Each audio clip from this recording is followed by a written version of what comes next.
1er février 2021, le conseil de ville de la municipalité d'Ayers-Cliff s'est réuni. Nous avons pour nous en parler le maire, M. Vincent Gérin. M. Gérin, bonjour. Bonjour, M. Perra. Alors, M. Gérin, avec vous aujourd'hui, on va réaliser quelques entrevues. On va parler d'engagement financier que vous partagez avec les municipalités de la Régie des déchets de Quaticook. On a entériné donc des emprunts de ce côté-là. On va parler aussi éventuellement de la Régie du parc Massawippi et quelques autres points en vrac, dont une offre d'emploi à la municipalité. Mais pour ce premier bloc, pour cette première portion d'entrevue, on va s'attarder sur le sujet qui fait jaser pas mal chez vous encore, le Ripple Cove. On est en consultation actuellement. Les consultations, au moment où on enregistre l'entrevue, sont sur le point de se terminer. Et vous avez mentionné lors du dernier conseil de ville que ça réagit beaucoup. La municipalité a reçu énormément de courriels jusqu'à maintenant. Alors, il y avait une demande de dérogation qui est un tout autre ordre là, dans le cadre d'éventuellement un agrandissement de l'auberge comme tel. Il y avait une dérogation mineure demandée pour être très, très près du chemin privé existant. Puis, le conseil a décidé d'entériner la suggestion du CCU de ne pas l'accorder. Voilà pour ça. Pour ce qui est du reste, bien évidemment, on parle du projet de changement de zonage pour la zone où se situe le Ripple Cove. On a instauré une consultation publique par courriel d'entrée de jeu. Et puis, ben, on a reçu plusieurs courriels, en effet. So, concerning Ripple Cove, we received many emails since the public consultation has started and will end on Wednesday. Est-ce que vous avez eu l'occasion de consulter déjà les courriels reçus? Est-ce que ça va majoritairement dans le même sens? Est-ce qu'il y a des gens à Ayers-Cliff qui sont pour? Parce que là, majoritairement, on entend parler ceux qui sont contre. Est-ce qu'il y a des gens qui sont pour ce changement de zonage que le conseil voudrait accorder au Ripple Cove? Moi, j'ai lu l'ensemble. Je ne vous dis pas que j'ai lu les derniers là, qu'on aurait reçus là, hier et aujourd'hui, là. Mais j'ai lu l'ensemble. Et puis, évidemment, dans ce genre de situation-là, c'est très rare que les gens qui sont pour se manifestent, quoi qu'il y en ait quelques-uns.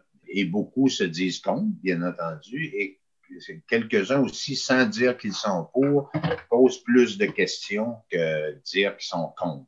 Mais majoritairement, c'est des gens qui s'opposent au projet. The council meeting last week, the 1st of February, we have decided to hold a visio conference public meeting. So people can register at the town hall until noon tomorrow. Then we will send them a Zoom link so they can join the meeting.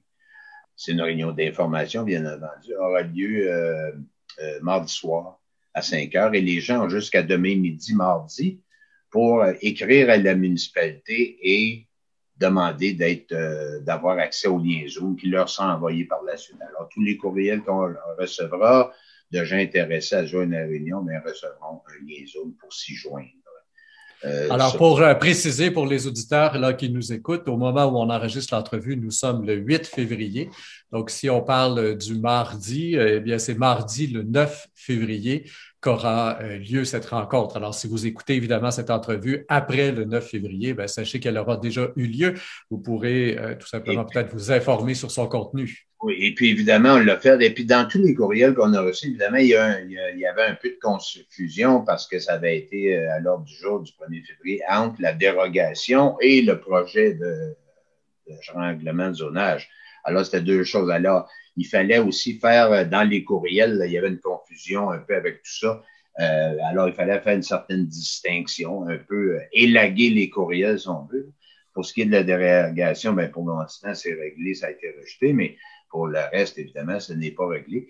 Et puis, ben, on verra ce que ça va donner, mais notre but, our goal is to be as transparent as possible and give all the most information possible concerning this bylaw. And there will be further steps to also, it doesn't mean that the Wednesday, the 10th at midnight, it is going to be over and nobody will have the chance to express themselves and the decision will be final. There's some other steps. Dites-moi, M. Gérin, cette réunion là, que vous annoncez en visioconférence, est-ce que ce seront les élus qui présenteront le projet et ce qu'ils veulent ou si des gens du Ripple Cove seront présents aussi et qu'on aura l'occasion de leur poser des questions? Ouais, ben, il y a l'ordre du jour qui, s'il n'est pas publié déjà, là, il sera. Mais non, alors ce sera une présentation du projet par le promoteur. Ensuite, il y aura une période de questions des citoyens au promoteur ou son représentant. Là, je ne sais pas qui sera là exactement. Là. Il expliquera évidemment la position des membres du conseil. Et puis, il y aura encore, après ça, une autre période de questions des citoyens participants sur des aspects techniques de la réglementation. Tout ça. Puis, dans tout ça, évidemment, on expliquera quelles sont les échéances et les étapes à suivre. So, it's going to be a presentation by the promoter or his representative, and after that, two period of question and the position of the council and another technical presentation. Alors, il va y avoir notre urbaniste conseil qui sera là, notre inspectrice municipale, évidemment, la direction générale, les membres du conseil et tous les gens qui veulent y assister. Voilà qui met fin à cette première portion d'entrevue. Je vous rappelle, chers auditeurs, que nous avons deux autres portions d'entrevue réalisées au mois de février pour le suivi du conseil de ville d'Ayers Cliff. Je vous invite à les retrouver sur la page au microphone, Rémi Perron.